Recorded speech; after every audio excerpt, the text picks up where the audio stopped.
very important contributions to this hearing. And again, my thanks to the witnesses. But I think we all know why we're here. I personally have seen this movie before. I sued Big Tobacco, and I know how the movie ends, at least in the case of Big Tobacco, not well. And since we're watching the sequel, which maybe is entitled Big Tobacco Will Stop at Nothing, the hearing is very reminiscent of both the tactics and the strategy that Big Tobacco used in marketing its products to children and teens. And the hearing is timely because the FDA is engaged in its pre-market review of Juul. There is no way, in my view, that the FDA can approve this product in good conscience, given its deceptive marketing practices and its pitches and promotions to children. There's no way that it can condone those practices, which would be the effect of its approving Juul on the market. It should be condemning this product, not permitting its continued practices that will addict another generation to nicotine. When I think of toxic marketing, nothing comes to mind more readily than Big Tobacco. And the simple fact is that Juul has taken a page from Big Tobacco's playbook. Behind me is a character that was banned under the settlement that we reached with Big Tobacco, Joe Camel, known by those companies to be appealing to children. What we have next to it is Juul's equally deceptive and pernicious pitch to another generation. And the glamorization and glorification of tobacco use, making it cool, hip, appealing to kids, we're seeing again now in Juul. And we're seeing also the attempt to lie to government agencies. Big Tobacco came before Congress. Its executives raised their right hand, and they denied that their product was addictive, that it caused cancer, that it had any bad effects. There was a suggestion there that perhaps those representatives of the industry should be prosecuted for perjury. Juul maybe has been smarter. It has declined an invitation to be here today. I regret that it has, but certainly in its representations to the FDA, the question of truthfulness is very much on our minds. In 2015, Juul launched on the market without review by the FDA due to years of regulatory delay, its product that was even more addictive than tobacco use. It was sleeker, it had a stronger nicotine concentration, and it had the most targeted campaign on the market. Why was it different in its marketing? Well, Juul's founders, James Monsees and Adam Bowen, studied Big Tobacco. In 2015, Monsees said, in regard to Big Tobacco's advertising, and I'm quoting, "It became a very intriguing space for us to investigate because we had so much information that you wouldn't normally be able to get in most industries, and we were able to catch up, right, to a huge, huge industry in no time. And then we started building prototypes," end quote. We can see the similarities in that marketing in the use of color and imaging and claims that mirror the pitches made by Joe Camel and the Marlboro Man. Frankly, they seem kind of quaint compared to Juul, because Juul has opened an entirely new front of marketing, equally deceptive, but modernized. Social media, influencers, Instagram hashtags, appealing to different platforms, but the same audience, teens and children. In some ways, even more pernicious because it permits targeting more specifically and even more perniciously. The unfettered use of social media marketing, and we have examples of it, so do you, shows these products to be not only cool and hip, but also the effort is to show them to be safe. And their subsequent work to get their products in young people's hands at events, at promotions, is also reminiscent of big tobacco. E-cigarette use, as a result, among middle schoolers and high schoolers began to increase almost as soon as Juul entered the market. And in 2017, there was a stunning 78% increase in the number of high schoolers using e-cigarettes. The market there was enticing for big tobacco, and lo and behold, in 2018, Altria, the owner of Philip Morris International, and Marlboro purchased Juul. Unsurprisingly, under the guidance of Altria, Juul's work to deceive consumers and the federal government continues today. Just this past April, astonishingly, Juul spent $51,000 to buy an entire issue of the Journal of American Health Behavior, publishing 11 studies touting the manufacturer's completely unsupported claims that Juul could serve as a safe alternative to smoking. Ironically, Juul's CEO, KK Crosswaith, was invited to testify here very specifically, but declined, citing a desire to, quote, defer to the science and seek to preserve the integrity of an administrative evidence-based process, end quote, as the FDA reviews their product's eligibility for the market. Make no mistake, Juul cares nothing about preserving the integrity of science and evidence. You don't have to listen to me. All you have to do is look at their ads and read the American Journal of Health Behavior 11 studies. It is yet another recycled marketing tactic of big tobacco, tactics and strategy clearly repeated from that playbook. And it is an attempt to deceive new consumers, current smokers, and others, as well as the federal government, of the product safety. So finally, let me just say, the evidence clearly warrants denial of access to the market by the FDA between now and September 9th. My hope is that the attorneys general across the country, we're going to hear from one of them today, whose efforts to hold Juul accountable will succeed. Juul has already caused so much damage in the addiction that it has successfully accomplished, addiction to adults and teens alike. But those efforts can achieve only so much. The FTC, as well as the FDA, has a responsibility here. And I call on the FTC to investigate unfair and deceptive marketing practices of Juul and other e-cigarette manufacturers and conduct enforcement where appropriate. Marketing doesn't exist in a vacuum. The e-cigarette epidemic created by Juul and others is a prime example of the deadly consequences of unrestrained toxic marketing. Enough is enough. We need to change the outcome of this movie before the sequel produces the same ending. I look forward to the discussion today, and thank you all for being here, and I turn to the ranking member.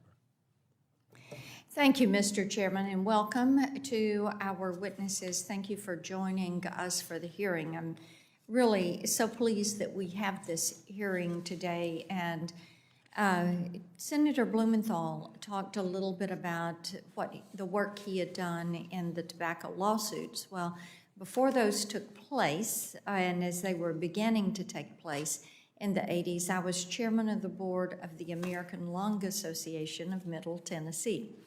And we were hard at work to make certain that we were conducting smoking cessation programs, that we were looking at some of the reasons that people chose to smoke. And one of those we found was the influences that advertising and things had on children. We developed a children's school health curriculum program and trained teachers how to teach working with parents, what to look out for, dangers of secondhand smoke, those things.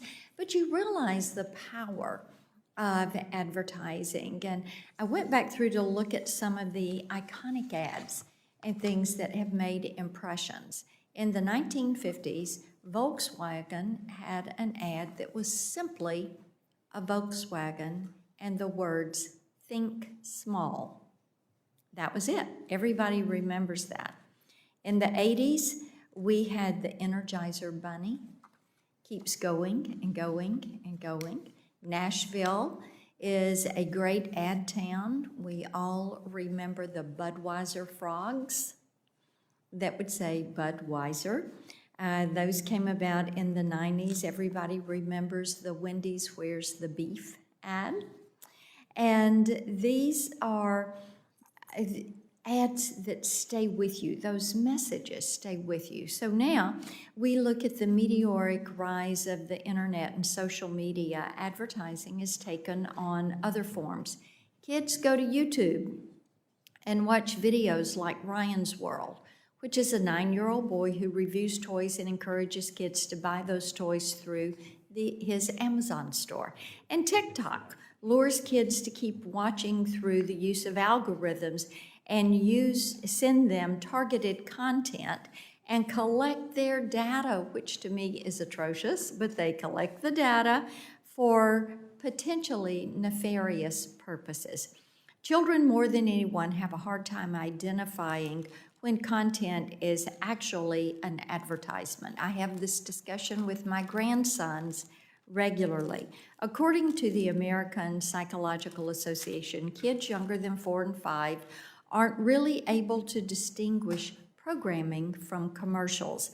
And until ages 7 or 8, most kids don't recognize that commercials are actually selling to them. Yet this hasn't stopped companies from viewing kids as a lucrative market. By one estimate, advertisers spend more than $12 billion per year on ads to children, and kids view more than 40,000 commercials annually. The ad revenue for big tech companies in the U.S. is soaring. Twitter and Amazon's ad revenues were up nearly 90% from last year, while ad sales for Snapchat, a platform frequented by teens, are up more than 118%. And platforms like Instagram, which Facebook owns, developed a Messenger for Kids app last year and recently announced plans to create an Instagram for Kids app, which was challenged by 40 states, including Tennessee, and I think you and me. We know that advertising content can be harmful to kids and teens.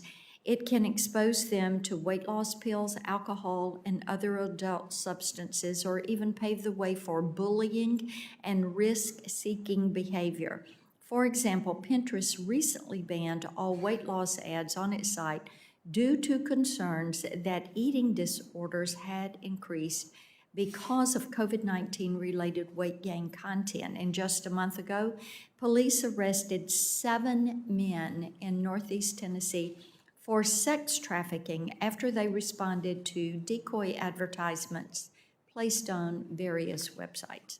With all the new ways that marketing reaches children, we must stay vigilant to ensure the law keeps pace with changes in technology. Among other things, Congress should revisit the Children's Online Privacy Protection Act, or COPA, to look at issues like how parents give consent to kids' online activities and companies that collect voice recordings of kids and teens. We also need to craft solutions, including a national privacy law, to crack down on big tech companies that make a business out of marketing to children. I wanted to touch briefly on the issue of e-cigarette use by kids and teens, since I know that is of great interest to the chairman and some of my other colleagues on the committee. I too am greatly concerned by the idea that products such as e-cigarettes could be marketed to youth, as well as the large percentage of middle and high school students who report using these products. That said, I am optimistic about changes put in place during the Trump administration that seem to be yielding results. For example, since Congress passed laws changing the legal age for smoking and vaping to age 21, there has been a 1/3 drop in high school use of e-cigarettes. And the FDA has taken steps to remove flavored e-vapor products from the market and halt e-vapor marketing toward minors. I look forward to continuing to work with members of this committee on these important issues and also to hearing from our witnesses today. Thank you, Mr. Chairman. Thank you very, very much, Senator Blackburn. We are really honored and pleased to have with us very qualified witnesses today. Josh Stein, Attorney General of North Carolina, served as North Carolina Attorney General since January 1, 2017. Prior to serving as Attorney General, he was a North Carolina State Senator and as Senior Deputy Attorney General for Consumer Protection within the North Carolina Department of Justice. Stein is a graduate of Dartmouth College, Harvard Law School, and Harvard's Kennedy School of Government. Dr. Robert Jackler, who is in person, is a professor at Stanford University. He's at the School of Medicine and is a practicing surgeon. He's the founder and principal investigator of an interdisciplinary research group, Stanford Research into the Impact of Tobacco Advertising, or SRITA, which conducts research into the promotional activities of the tobacco industry. Ms. Ariel Fox Johnson, also here in person, is Senior Counsel for Global Policy at Common Sense Media. She is Senior Counsel for Global Policy and focuses on promoting robust consumer protections in the online world. She's a graduate of Harvard College and Law School. Prior to joining Common Sense, she worked on media, privacy, and intellectual property matters at corporate law firms. Maureen Olhausen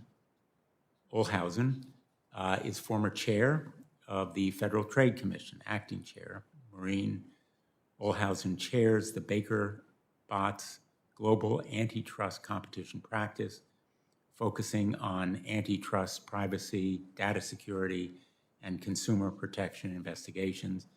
Prior to her role as chair, she led the FTC as acting chairman and commissioner, and prior to that, she led the FTC's Internet Access Task Force, and she joins us remotely as well. We'll begin with testimony from Attorney General Stein. Good afternoon, Senator Blumenthal, Senator Blackburn, and any other distinguished members of the subcommittee. I'm North Carolina Attorney General Josh Stein.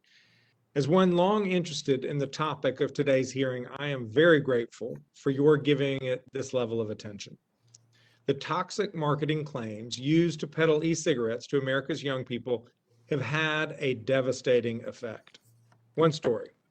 In 2018, a 16-year-old kid would wake up in his bed in Durham, North Carolina, with his hand wrapped around his Juul device under the pillow.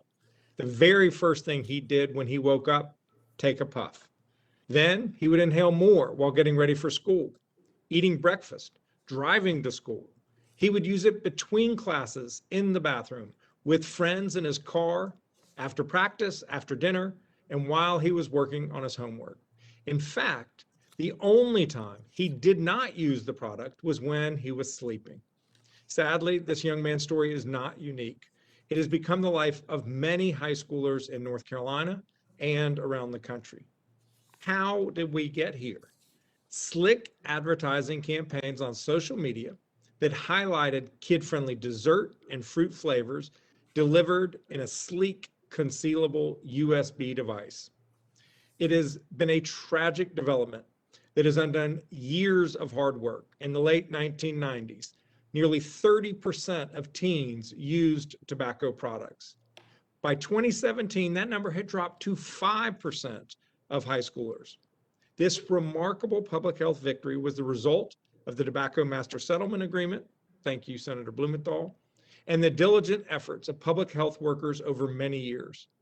But by 2019, those hard-won gains had evaporated like a puff of smoke.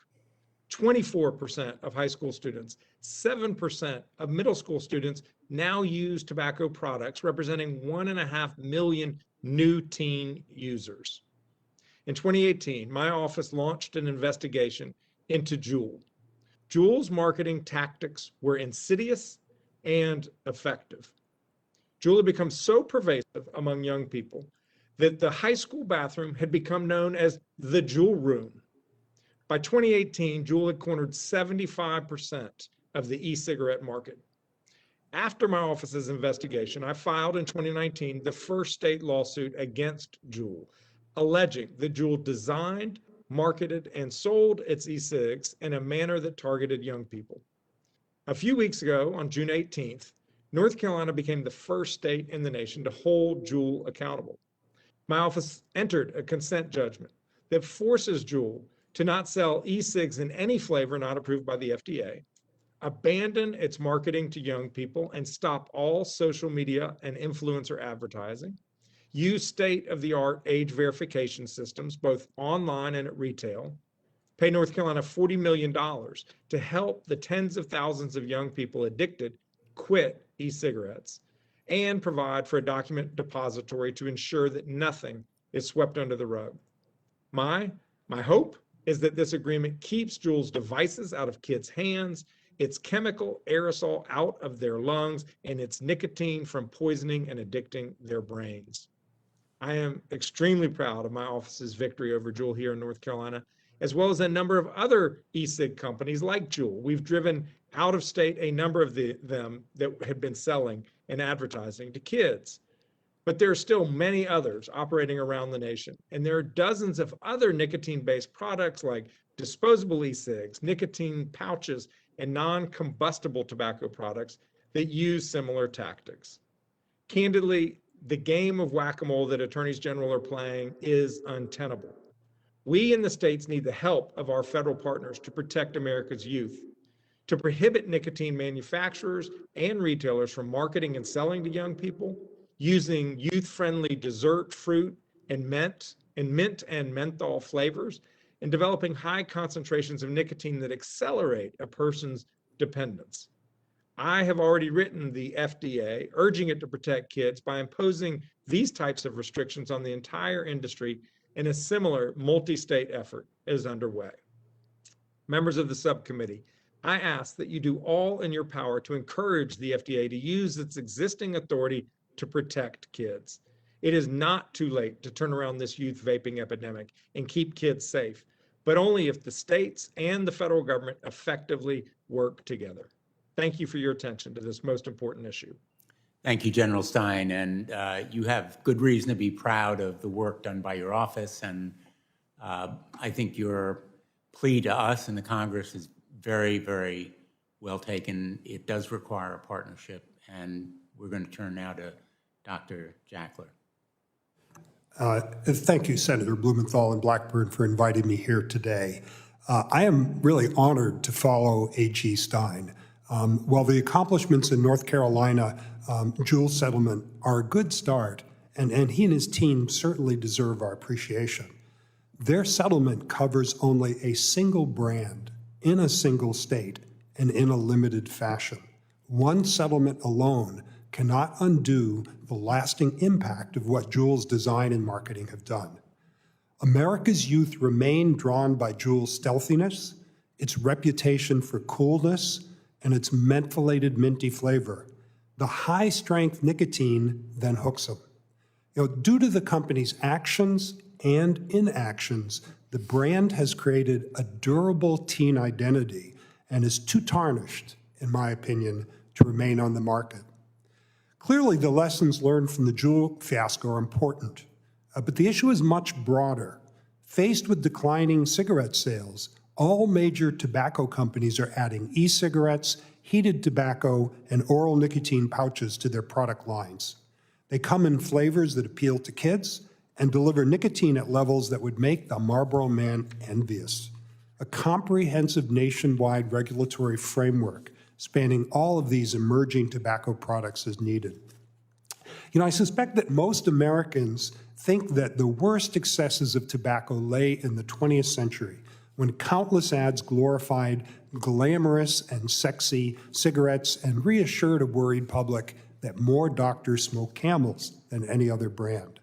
While today's tobacco companies loudly claim that they advertise ethically, my in-depth study of tobacco marketing makes clear that they continue to use the same methods as they used before. Ever since the tobacco industry started advertising, it's linked what it does to popular culture. During wartime, cigarettes are associated with victory.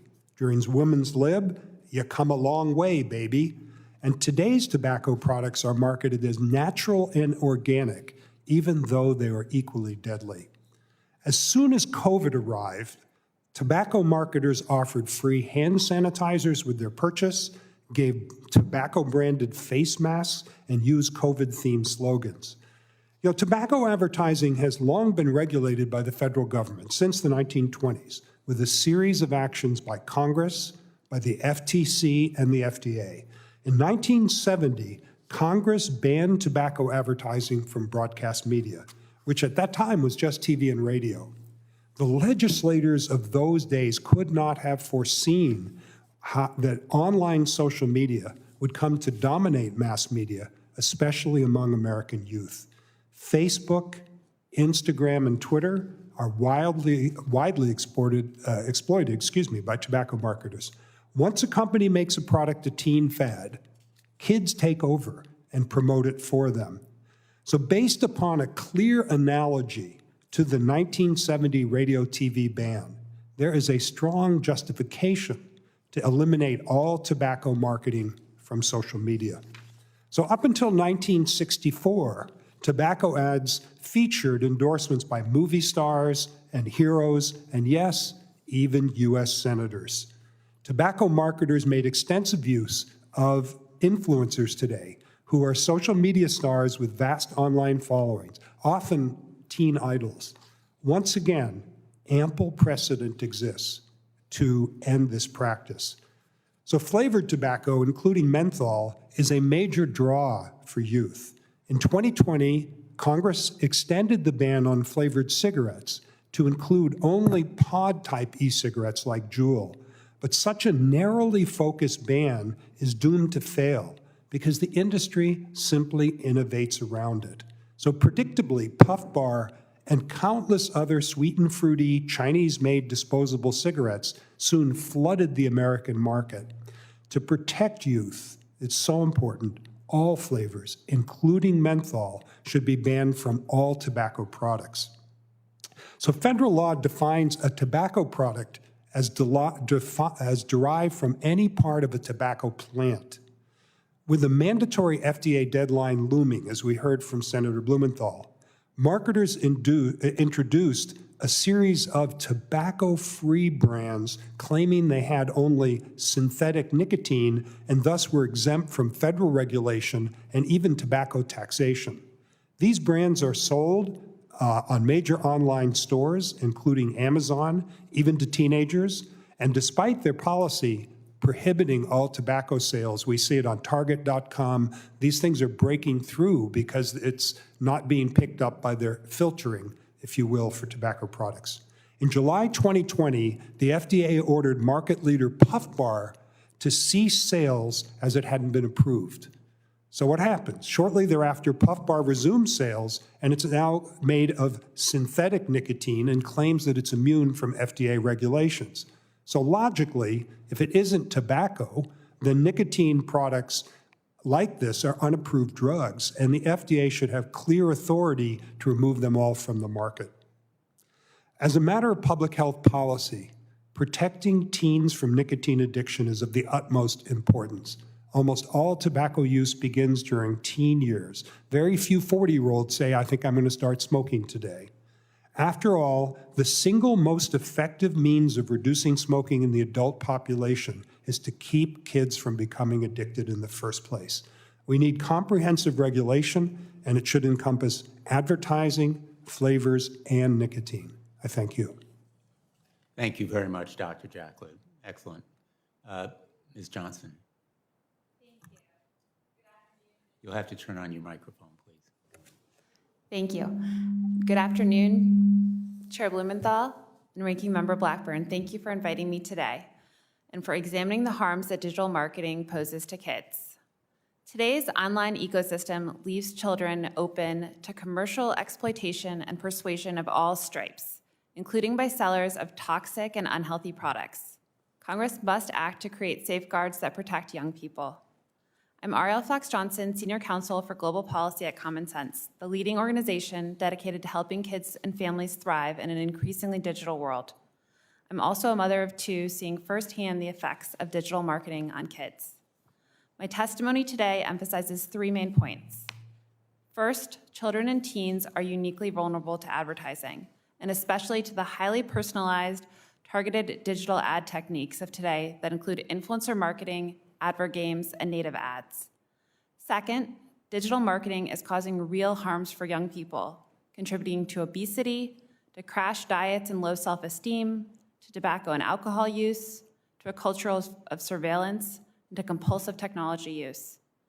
And third, Congress can and should enact safeguards to protect children from targeted and manipulative online marketing that takes advantage of their age and their lack of experience. Pediatricians and ad execs agree. Children and teens are uniquely vulnerable to advertising.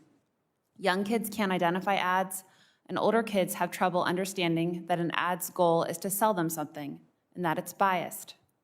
That's why elsewhere, there are rules about marketing to kids. On TV, hosts can't hawk products, and commercials have to be distinguished from content. On billboards near schools and in publications with significant teen readership, tobacco ads are limited.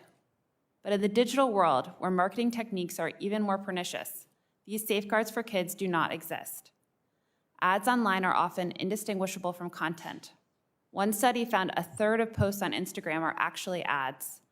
Almost half of videos on YouTube watched by young children promote products for kids to buy.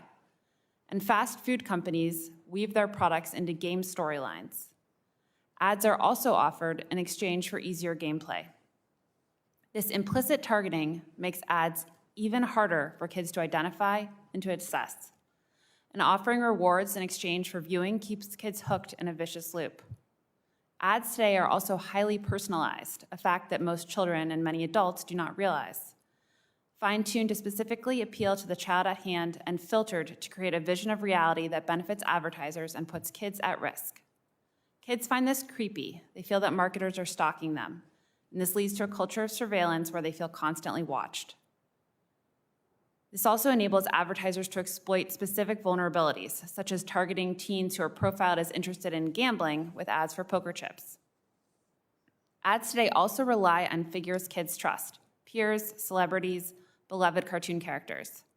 Platforms social proof by showing kids that other people that they respect and admire are buying it or doing it, taking advantage of parasocial relationships that young people have developed. Indeed, studies show children and teens are not as critical when they're assessing influencer marketing. Research has shown that children who view influencers pushing unhealthy snacks consume significantly more calories. Juul got around a social media ad ban by hiring celebrities popular with teens to use its products. And teens who see vaping ads are much more likely to vape. Other celebrities have pushed baseless diet products to impressionable teens. And it's not surprising that researchers have found an increase in time on Instagram is associated with an increase in eating disorders. Companies know that if they make a product or activity cool or irresistible and get some early adopters, teens will basically sell it to each other via viral marketing. Large companies take advantage of manipulative tricks and techniques to hook young people with essentially no repercussions today. Congress and the administration can and should act and take concrete steps to better protect children's well-being. We need to better resource the Federal Trade Commission. There are countless influencer ads today that violate their current endorsement guidelines, but we also need updated guidelines, including those that address kids and teens. And we should look to other agencies who have experience with this, like the FCC and the FDA. We need to update COPPA and pass privacy laws that protect youth and all of us from targeted advertising. We need a Children's Television Act for the digital age, rules addressing host selling and the pushing of alcohol, tobacco, and other unsafe products. And moving forward, we need timely and independent research so that next time we can stay ahead of the marketing curve. Our children deserve nothing less. Thank you again, and I look forward to questions. Thank you very much, Ms. Johnson. I'm told that Commissioner Olenhausen's audio has been interrupted, and so we're going to move to questioning and hope that her connection is restored. Let me begin by recalling, I think, the reference that Attorney General Stein made to these products, characterizing them as slick, and they are indeed slick. They are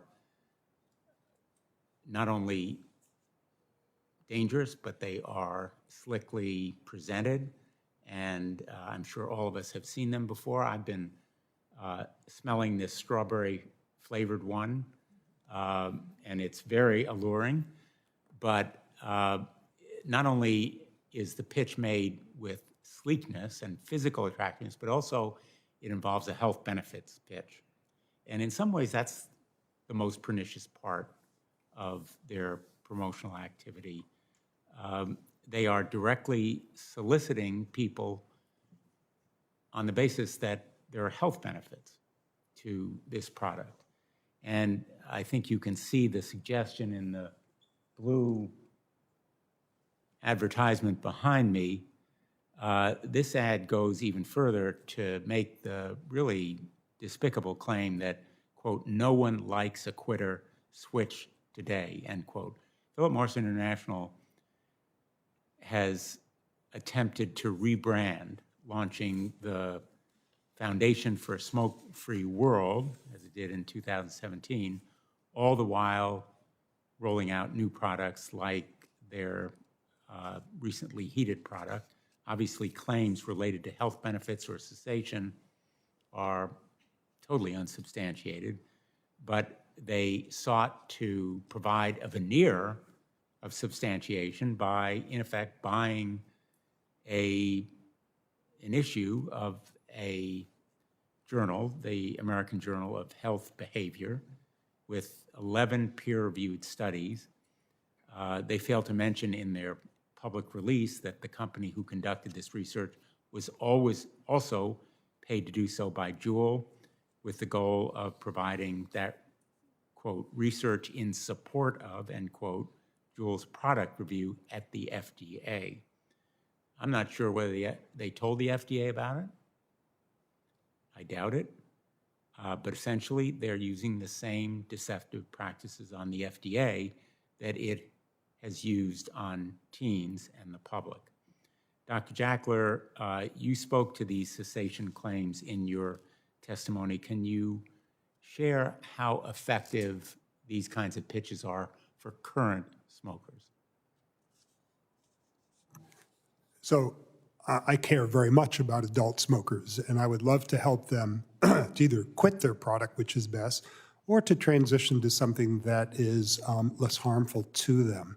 Unfortunately, it's a very difficult to cure addiction, and that e-cigarettes are probably a little bit better than patches and gums, the data would show. Data independent of the tobacco industry routinely shows maybe a 5 or 6% with traditional nicotine replacement and maybe as much as 8 or 10% with electronic cigarettes. The only studies that are highly optimistic are those that were sponsored by the tobacco company that have commercial conflicts of interest, that are trying to make a point to support their narrative. You have to counterbalance this, however, with the phenomenon of dual use. If you're a smoker, there are many places you can't smoke today. Can't smoke in a restaurant, a bar, or your workplace. And what people are doing is they're filling in the gaps in nicotine use by using other products like e-cigarettes. And what happens is, you go to the airport, you can't smoke. You can't smoke on the plane. You can't smoke waiting for the bag. That's many hours. That helps people to imagine a world without nicotine exposure and that. So what the people do is they fill in the gaps with e-cigarettes and actually raise and sustain and deepen their addiction. So although there are some benefits to adult smokers, and you have to realize most adult smokers want to quit and have tried many times, but have not been able to succeed. Well, the advertisers are very clever. They know if they say, use this to quit smoking, it's a drug under the FDA rules. So they say, why quit? We didn't say quit. They say, why quit? Switch, alternative. But smart advertisers can say cessation without ever saying it. For example, take an ad that says, it worked for me. Well, any consumer knows what that means. A lawyer may argue it doesn't say it, but it does. Or plan A with an X through it and plan B. So there are so many ways to communicate that the product's intended to substitute for cigarettes and contravene the rules of the FDA, which says you cannot do that without being a drug and approved. And all of these pitches have nothing to do with children who have never smoked and therefore are not trying to switch or quit in any way. The appeal to them essentially is to allure them into lifetimes of addiction and smoking eventually and disease. Attorney General Stein, in your consent judgment against Juul, you specifically barred Juul from making any comparison to cigarettes or any therapeutic claims like cessation claims about their products in their advertising. How do you think these claims influence North Carolina smokers and non-smokers in their decision to use Juul?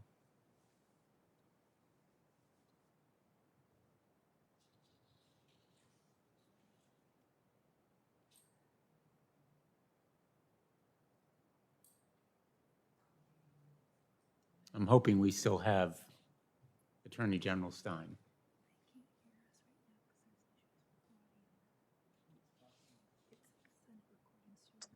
You specifically barred Juul making any comparison to cigarettes or any therapeutic claims like.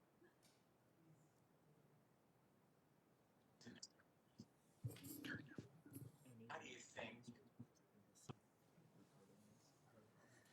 Okay, I guess we have no remote witnesses at the moment.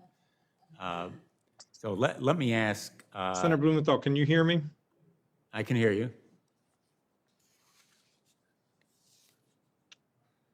Can you all hear me? Yep, go ahead. You're back. Thank you. I can hear you.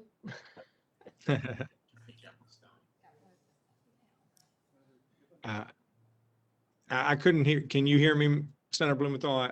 I know that. Yes, we can hear you. We can hear, I think, both of you, actually. Attorney General Stein, can you hear me? Yeah, that was not part of. That was not part of. Go ahead. I guess we have no remote witnesses at the moment. So let me ask. Can you hear me? I can hear you. Okay. This is Josh Stein. Yep, go ahead. You're back. Thank you. I can hear you.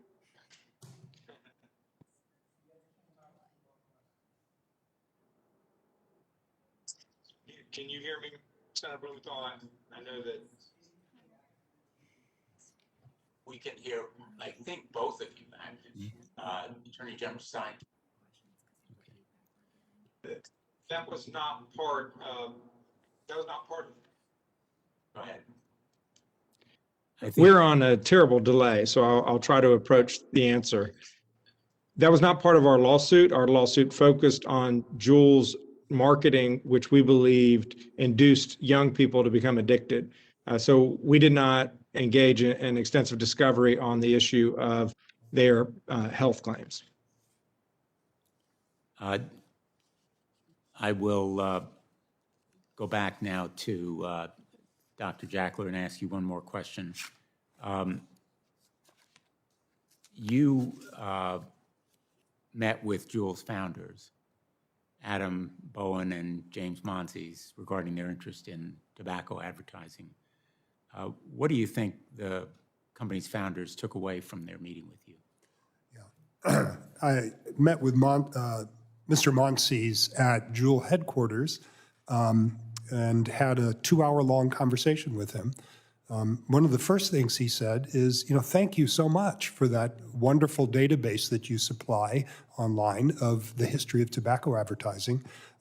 He explained, and has explained many times, that they were very good students of the practices of the tobacco industry.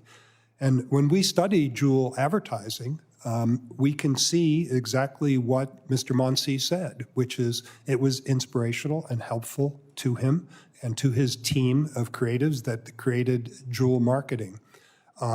There are many similarities between what Juul uses to market and the way the tobacco industry traditionally, particularly in its advertising towards underage children. Thank you. I might just say that the ad that we displayed, which had the Joe Camel image, certainly indicated the similarities, and also the set of slides that you put up showing the colors and images substantiated it. And This is Scott. Hey. Yes. the history of big tobacco certainly indicates that it glamorized these products using those images. I'll turn to the ranking member.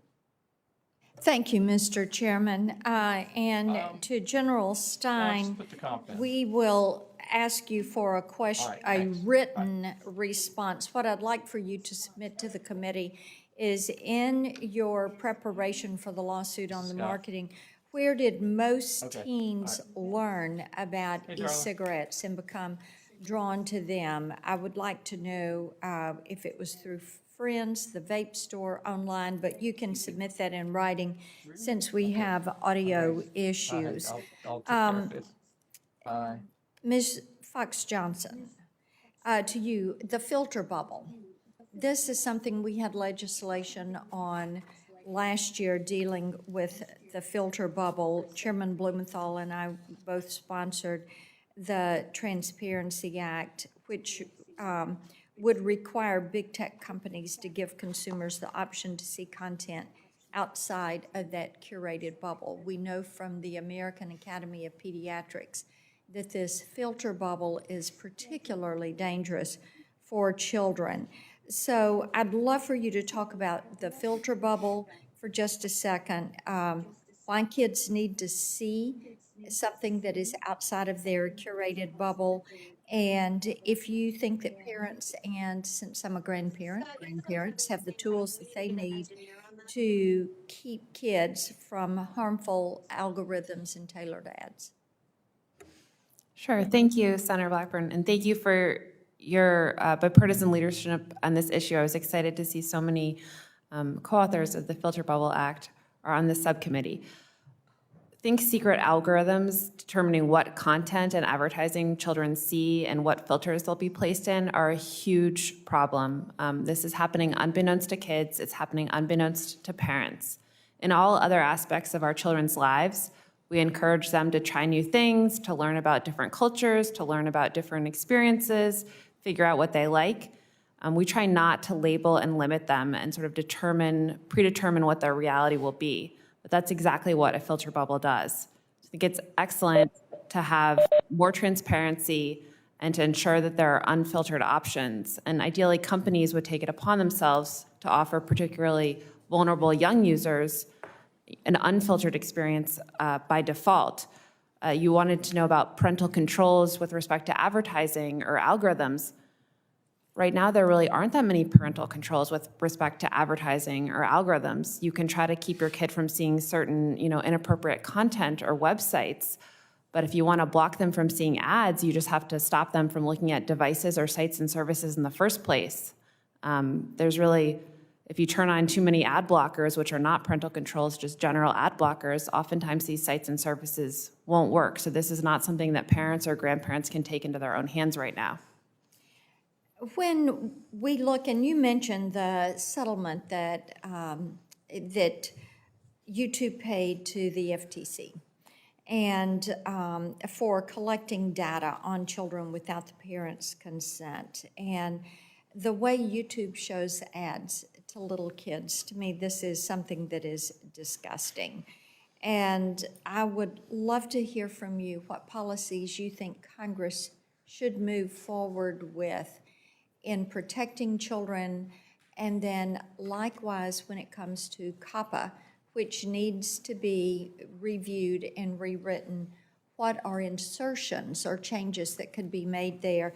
And Commissioner Oldhausen, I know that you will send this one to you in writing, what you think we should do in revisiting COPPA and updating that.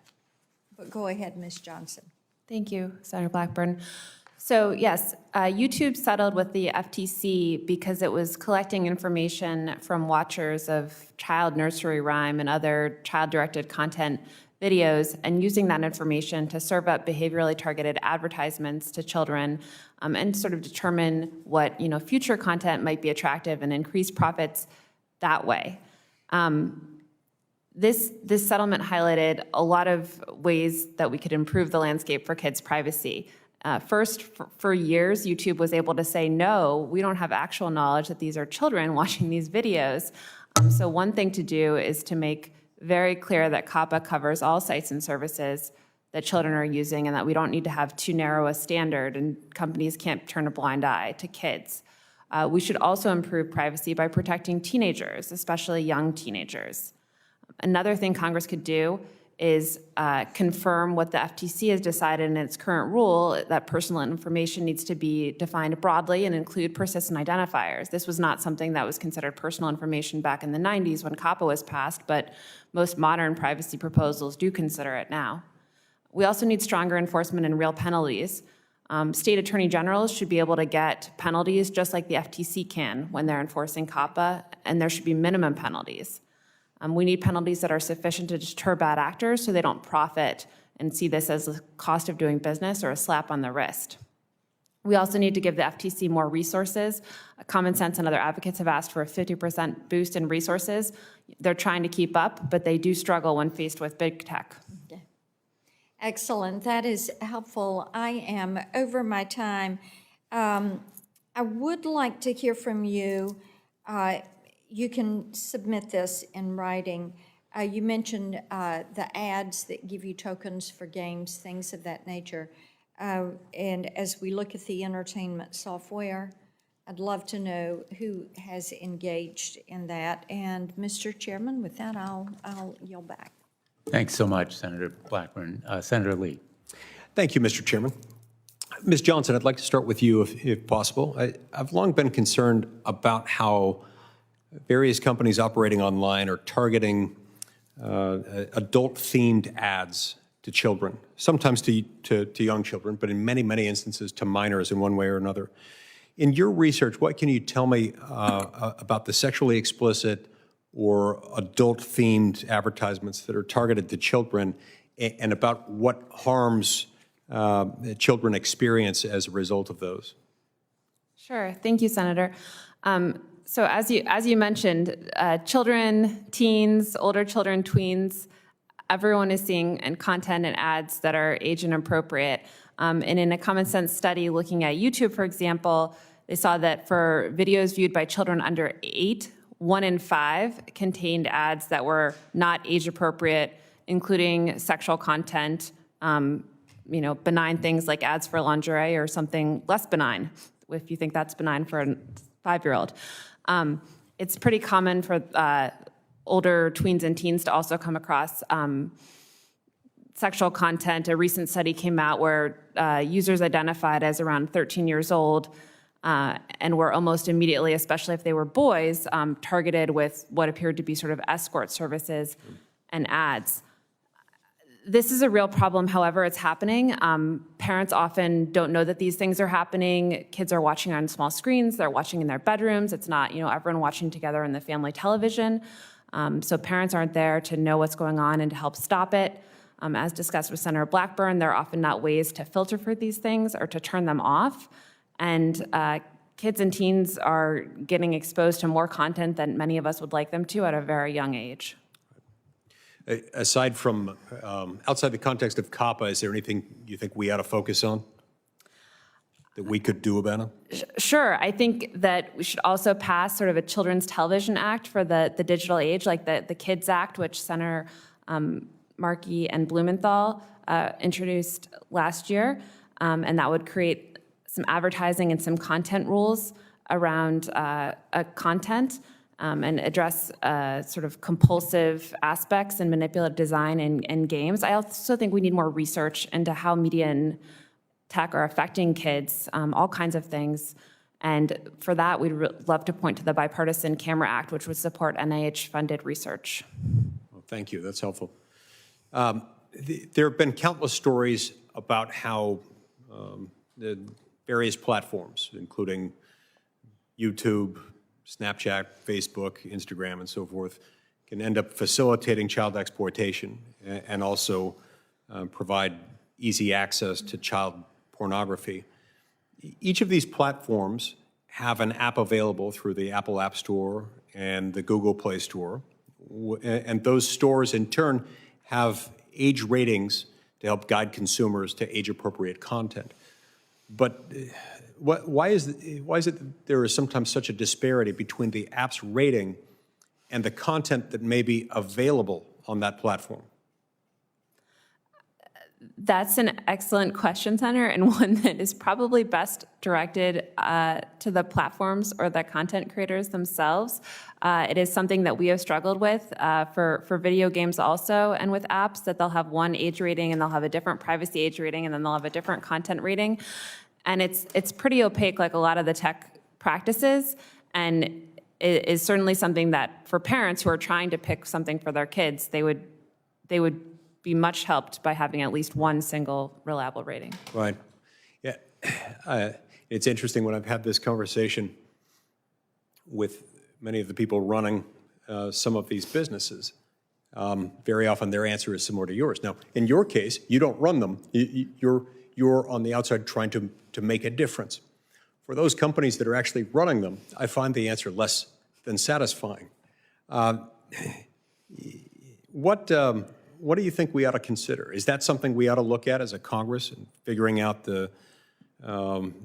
whether there are ways to ensure the transparency of the app rating system and provide some clarity on the content that may be available for those platforms and whether it's consistent with the age appropriateness rating?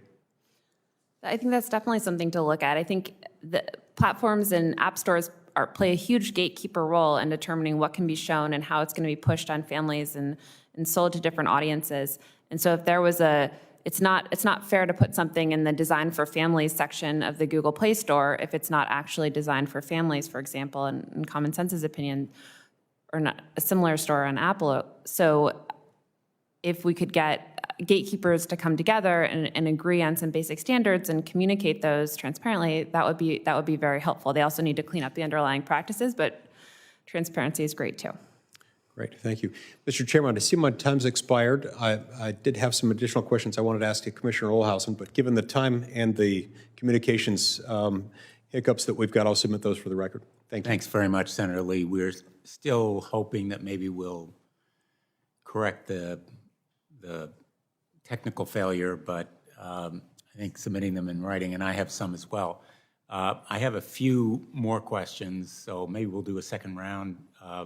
When we planned this hearing, we did not expect to be in the middle of the infrastructure votes and a lot else that's going on, so colleagues are very busy this afternoon, but I wanted to come back to the social media issue because social media is such a powerful tool Jewel knew it, and so they paid online influencers and celebrities to message the coolness factor of Jewel in a very personalized way.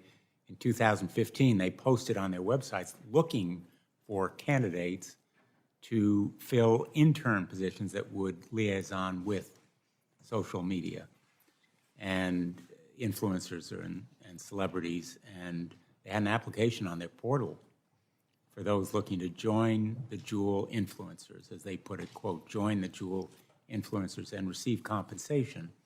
They also began tagging their own images and those of their influencers on social media with a multitude of hashtags related to Jewel, like hashtag Jewel Life, hashtag Jewel Vapor, hashtag Vaporized, hashtag Jeweling, and they tagged their posts with those seemingly innocuous hashtags, hashtag technology, hashtag art, to expand their brand's reach. They were ingenious and innovative in the use of social media so that kids weren't just jeweling, they were, quote, hashtag jeweling. I want to show one of those influencers here. This visual is of an influencer who was paid $1,000 to post about Jewel. She's since publicly spoken about her experience working with the company. And I'd like to ask you, Dr. Jackler, you cited a 2019 report on Jewel's advertising. The company's own social media consultants addressed the strength of this strategy in a case study submitted to Jewel. And they said, quote, we created ridiculous enthusiasm for the hashtag vaporized and deployed rich experiential activations and brand of sponsorship strategy that aligned perfectly with those we knew would be our best customers, end quote. I suppose their words speak for themselves, but as you've laid out and you've shared in your research, what was the result of this hashtag campaign? Was it effective? Did it have the impact that they thought it would? And I'm going to ask Dr. Johnson more or less the same question, so go ahead. You know, Jewel saw itself as a technology company. It was, in fact, of course, a tobacco company, but it saw itself as a technology company. But because it was selling nicotine in the tobacco product, it couldn't pay for ads on Facebook or Instagram or YouTube. But instead, they set about to do it for free, what's so-called organic marketing. They created their own channels, they created their own identities, and they wanted what they termed digital domination. They really saw the modern way to do it. And so one of the key differences in the advertising of Jewel and Marlboro, for example, they look very similar in many ways in terms of the content of the ads, if you look at them side by side. But the channels they used were different, right? So the traditional tobacco ads, TV, radio, magazines, and newspapers, right? But Jewel did it through social media. Why? First, as a startup, it couldn't afford to advertise, and it could advertise on TV because of a loophole, and e-cigarette brands do advertise on TV, in fact, and Jewel did advertise on radio, but in fact, that's expensive. So instead, they just did it for free on social media, and they did it in an enormous impact. So much so that they triggered what's called viral marketing. Viral marketing is to get your customers or even people that see your ads to talk about it and to get word of mouth, so-called electronic word of mouth.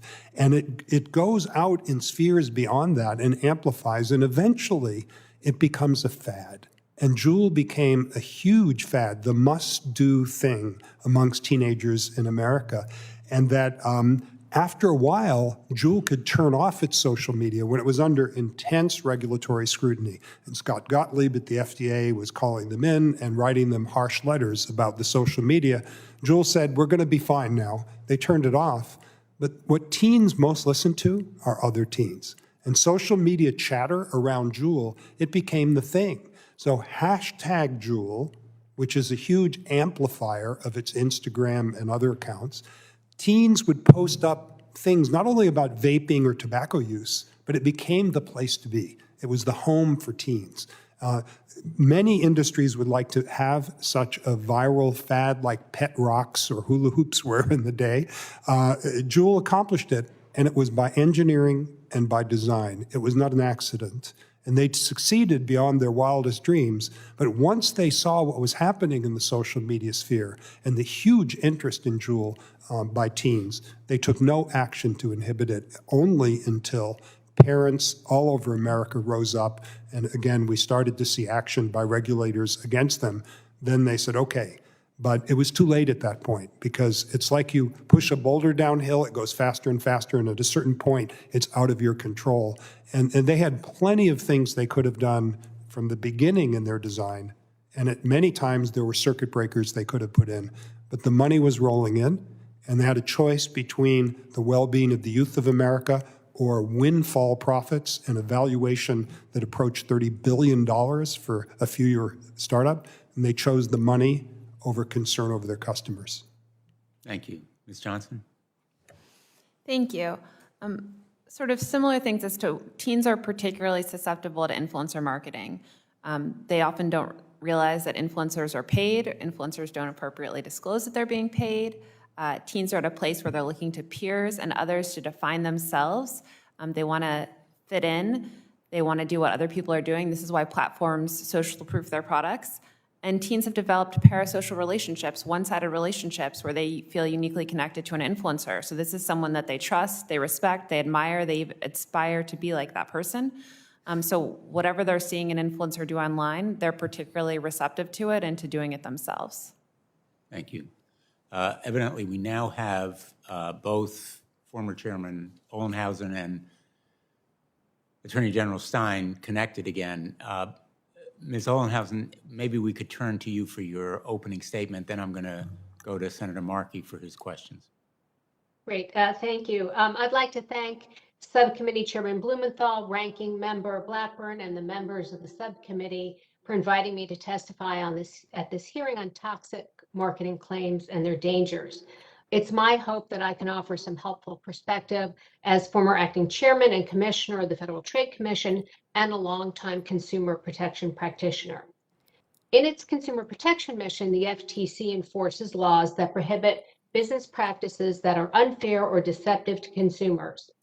The Commission defines deceptive advertising practices as those involving a material misrepresentation, omission, or practice that is likely to mislead a consumer acting reasonably in the circumstances. And an act or practice is unfair if it causes or is likely to cause substantial injury to consumers, which is not reasonably avoidable by the consumers themselves and not outweighed by countervailing benefits to consumers or competition. The FTC's general rules relating to advertising are fairly straightforward. First, marketers must not mislead consumers. And second, claims made about product attributes must be substantiated before they are made. In addition, marketers must avoid advertising that causes substantial injury that a consumer cannot avoid, such as by following clear and prominent warnings and disclosures.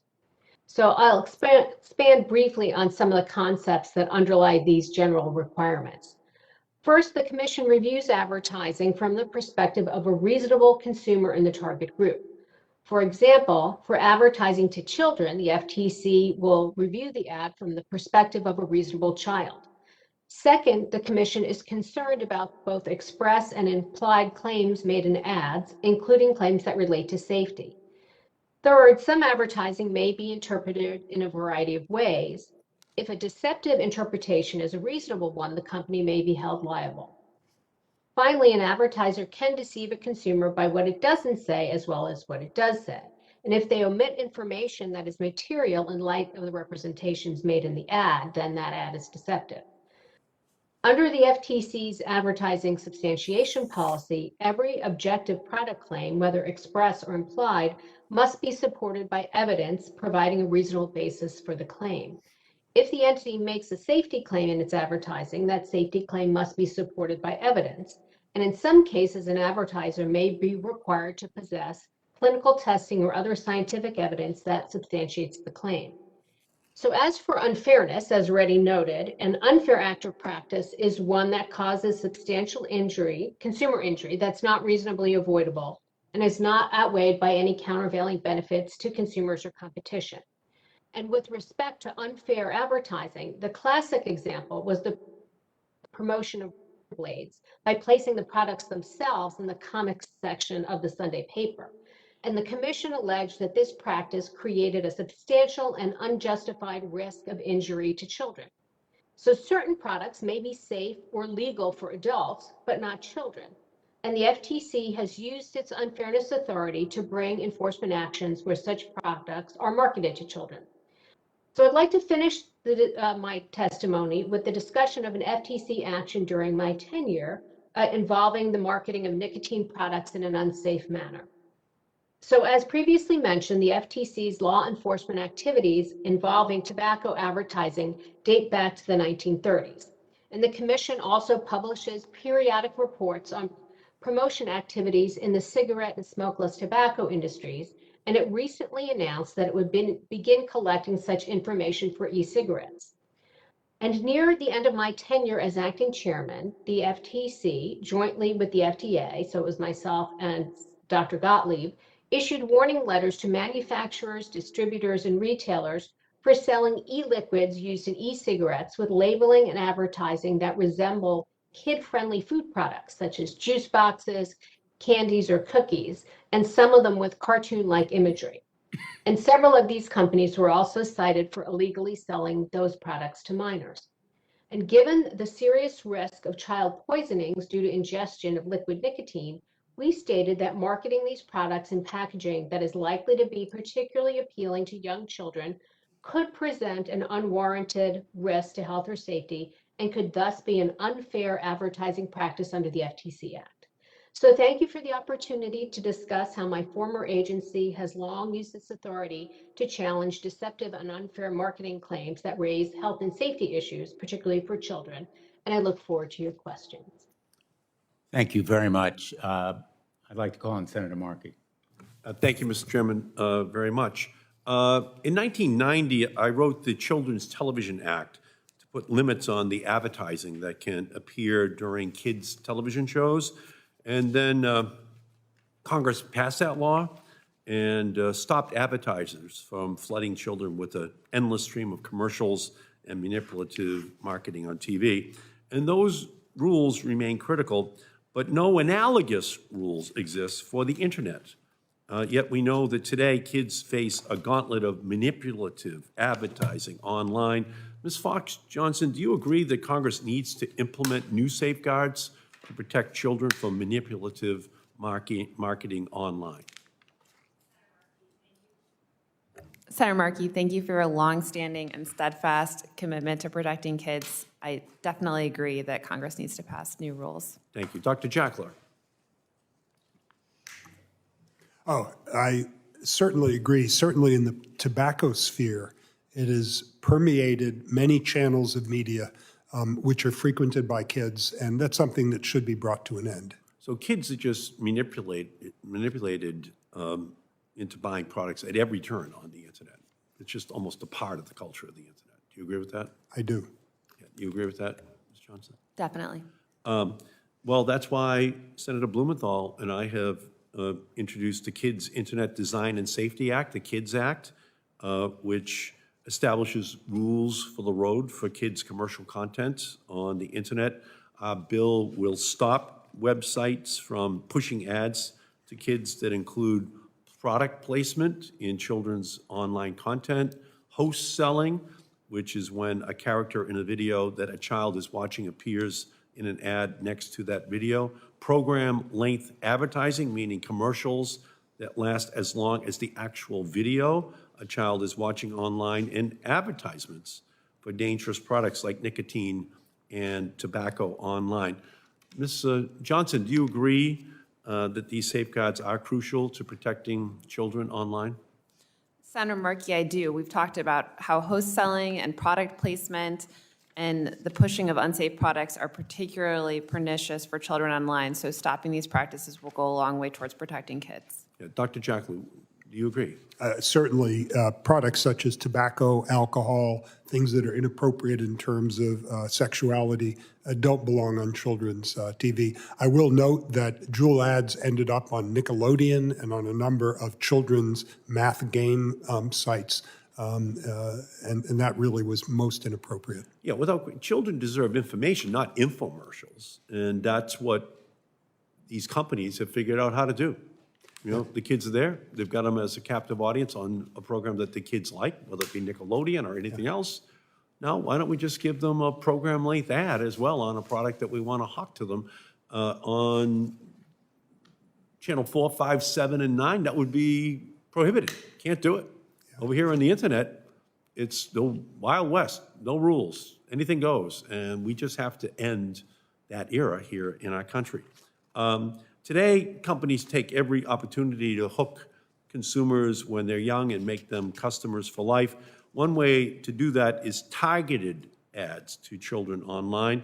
I've introduced the Bipartisan Children and Teens Online Privacy Protection Act with Senator Cassidy, and our legislation would place an outright ban on targeted marketing directed at children, which is inherently manipulative. Ms. Johnson, do you agree that any comprehensive federal privacy law must include heightened protections for children and teens, including a ban on targeted ads for kids? I do agree, Senator Markey. We have to end behavioral ads for children. Kids don't want it, parents don't want it, and it contributes to a culture of surveillance. And also, if we ban targeted ads, we won't just have benefits in the marketplace. We'll also go a long way towards limiting information collection and the profiling of kids in the first place. Yeah, and I know we've had difficulty in figuring out what the Privacy Bill of Rights for adults should be, but we go Congress after Congress after Congress after Congress, 2 years, 2 years, 2 years, 2 years. A whole generation of kids just grows up with no protections. So I don't know if we can do adults, but in this Congress, at least we should be able to do children. Finally give them the protections, and maybe we'll be able to do adults at some point. But if we can't, we lose a generation of kids every 4 or 5 years, you know, and it just makes no sense whatsoever that we don't have those protections in place. So the Child Online Privacy Protection Act of 1997 remains the Constitution for children's privacy, and I was proud to author that law, but that only covers kids under 13. We have to raise it to 16. We have to have more protections that parents can avail themselves of in order to demand that companies just completely and totally erase all information that they've gathered about children. We need a privacy bill of rights for children in our country online. We just saw the pernicious impact during the COVID crisis, and as we go back deeper into it once again, more and more children are going to be online more and more of the time. So if I can, I'd just like to ask whether or not we should have a complete ban on menthol e-cigarettes. Do you agree that we should have a complete ban on it? Attorney General Stein, yes or no? Yes, sir. It's how kids get hooked. And Dr. Jacklow, same question. Absolutely. Menthol numbs the throat, is minty, and has long been a leading youth initiation brand. It should be banned to protect young people. Yeah, thank you. And I know that when I was a kid, they tried to hawk something called Cools, which were kind of the entry-level cigarette for kids, just so they could start with something that was more mild. But it was all intended on ultimately moving them towards Camels and Chesterfields and Lucky Strikes, okay? Just a whole product introduction to a 12-year-old. My father told me when I was 12, I know you're going to start now. I started when I was 12, Eddie. Just don't take the quarter out of my pockets. Earn the quarter for the cigarettes, because I know you're going to start smoking. And my father knew it, and guess what? These companies know it too. And that's why they're marketing to them, because they have a customer for life. And ultimately, my father died from lung cancer. You know, our responsibility is to make sure that we just don't allow these kids to get hooked. And the FDA has to act. We have to act. We know that if a kid doesn't start smoking by the age of 20, the chances of them starting to smoke is almost zero. And so that's why they target it. Otherwise, they don't have a long-term business model. I thank you, Mr. Chairman, for this very important hearing. Thanks, Senator Markey. Senator Lujan. Thank you, Mr. Chairman, to the ranking member for this important hearing. Ms. Johnson, I'm concerned by the role social media and online advertising played in the rise of vaping among teens, age 15 to 17. They are 16 times as likely to be current Juul users than their older peers. The difference is striking, and the role that marketing and advertising played in this rise is undeniable. Ads that target and track children are already a problem. They follow kids everywhere and target them at an early age. But accounts of children being advertised vaping products, including on websites designed to help them with their homework, are shocking. Kids should be safe from this content like that at all times. And we need to get to the bottom of how this is happening. So when a social media company or advertising platform pushes or their algorithms promote this harmful content to children, who should be held accountable? Thank you, Senator Lujan. I think everyone should be held accountable. The social media company, the advertisers, the platforms, they're all profiting off of pushing this ad to this kid. So they should all be held accountable, and they all need to work together to better protect children. They're the adults in the room. There are multiple adults in the room, and it's not fair for everyone to keep disclaiming responsibility or pointing to an algorithm that they then will not explain how it works. What are your recommendations for the best ways to enforce that accountability? I think we need rules that put an onus on all the parties involved. You know, one criticism of the YouTube COPPA settlement we were discussing earlier was that it enabled YouTube to push a lot of the compliance burden off onto small content creators and didn't have requirements for YouTube itself to police and verify what content creators were saying about their content. Advertisers need to be held accountable for how they identify their content and what audiences they're trying to reach. And platforms and others need to be held accountable for verifying advertisers are telling the truth and for not enabling and encouraging the targeting of young people themselves. So, Ms. Jackler, the fact that flavored e-cigarettes remain widely available is also extremely concerning. Congress knew the risk of these products when it banned most flavors from cigarettes in 2009 and again when it extended the ban in 2020. But as you stated in your testimony, companies have repeatedly found loopholes to keeping producing and selling these harmful products, most recently by classifying their products as containing, quote, tobacco-free nicotine. These dangerous products, their labeling, it's confusing and inconsistent at best. Consumers need a broad solution that prevents companies from finding exceptions and to requirements that are passed by Congress or federal agencies. Yes or no, is there currently a consistent set of rules that apply for allowable flavors for all nicotine products?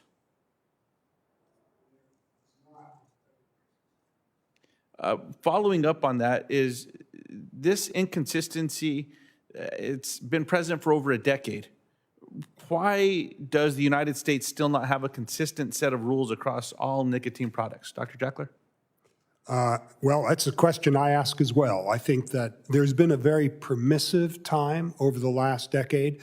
You know, there's been enormous innovation in the nicotine delivery sphere, and that the companies have innovated much faster than the regulatory and legislative processes could keep up with them, frankly.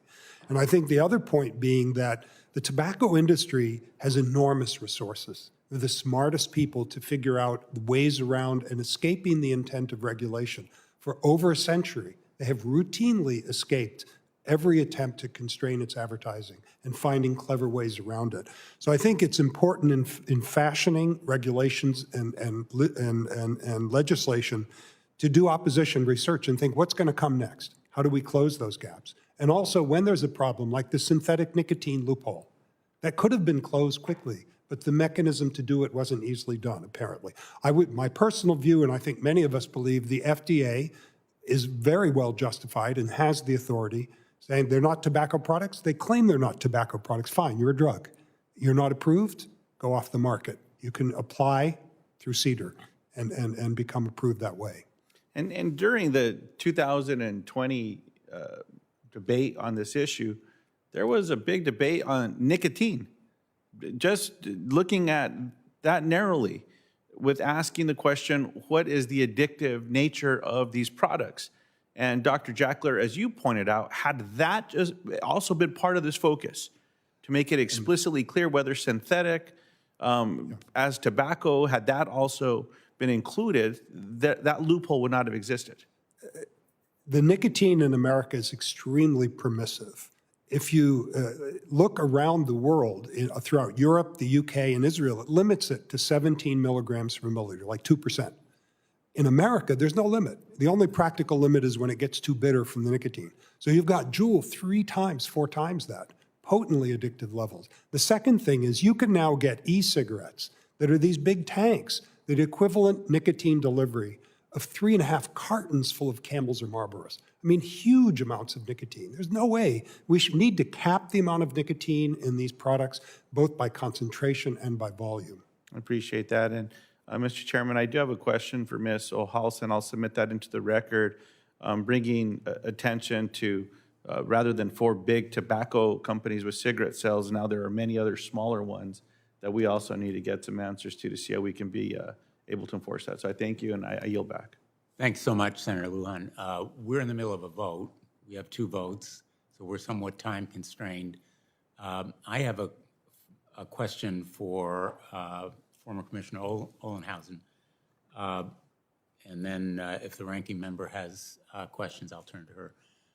Could you tell us how the FTC worked with the FDA to take action on e-cigarette brands that use kid-friendly or kid-alluring products, and what more the FTC can do in that regard? Thank you, Senator. Yes, we had, when I was acting chairman, carrying on the long tradition of close dialogue with our sister agencies and the FDA in particular on things involving safety and health issues. So we, when we became aware of these kind of product packaging and labeling that had these things that appealed greatly to children, juice boxes, cookies, things like that. We coordinated and worked, our staffs worked together to issue these joint warning letters. And then the FDA actually took action against some that had sold products to minors that was outside the FTC's authority, but the FDA had the authority to take action there. And then continued to monitor these websites. I know that the FTC and FDA continue to work closely together and jointly did warning letters to influencers and marketers after I left the commission in 2019. So I believe that coordination and close dialogue continues. Thank you. I'm going to be asking questions for the record as well. This hearing has really been excellent. One question that I would appreciate your answering is going directly to what the FDA should do about Juul. We have until September 9th. This record will be open for 2 weeks, but the sooner you can answer that question, and if you want to offer brief responses now, I'd be happy to take them, but only if you feel ready to answer that question. Dr. Jackler.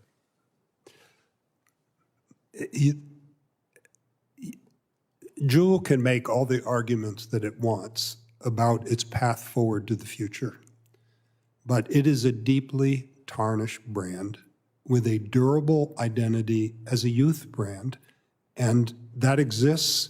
It's not going to go away. It needs to be sunset.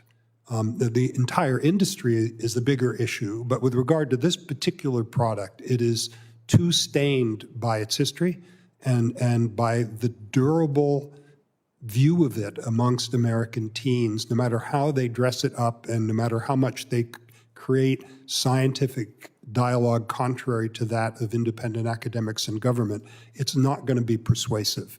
And taking a forward-looking approach, ignoring the history, because it's not history, it's today. It's actually still there, that awareness and the perception of Juul amongst American youth, and that can't be cured. this point. It's too late. It's too deeply established. Thank you. We're deeply concerned about a product that's unhealthy and popular with high schoolers and even middle schoolers, and we'll be happy to submit something to the record. Thanks. Ms. Olenhausen, Yes, I'll take the opportunity to also submit a response for the record. thank you. Senator Blackburn? Thank you, Mr. Chairman. Just to Commissioner Olhausen, we would appreciate getting your recommendations on the record as we look at COPPA and the updates that needed to be done there. Ms. Johnson, I appreciate your comments about the research that needs to be done on the effect of this aggressive advertising on our children. And we need to find a piece of legislation that we can move forward with that. And Mr. Chairman, the only other thing I have is Jewel Labs did submit a letter to us with Chairman Cantwell, and I think we should put that into the record for Without hearing. objection. And I just thank you all for being here and for being open to answering our questions that will come following the hearing. And Mr. Chairman, good hearing. Thank you very much. Thank you.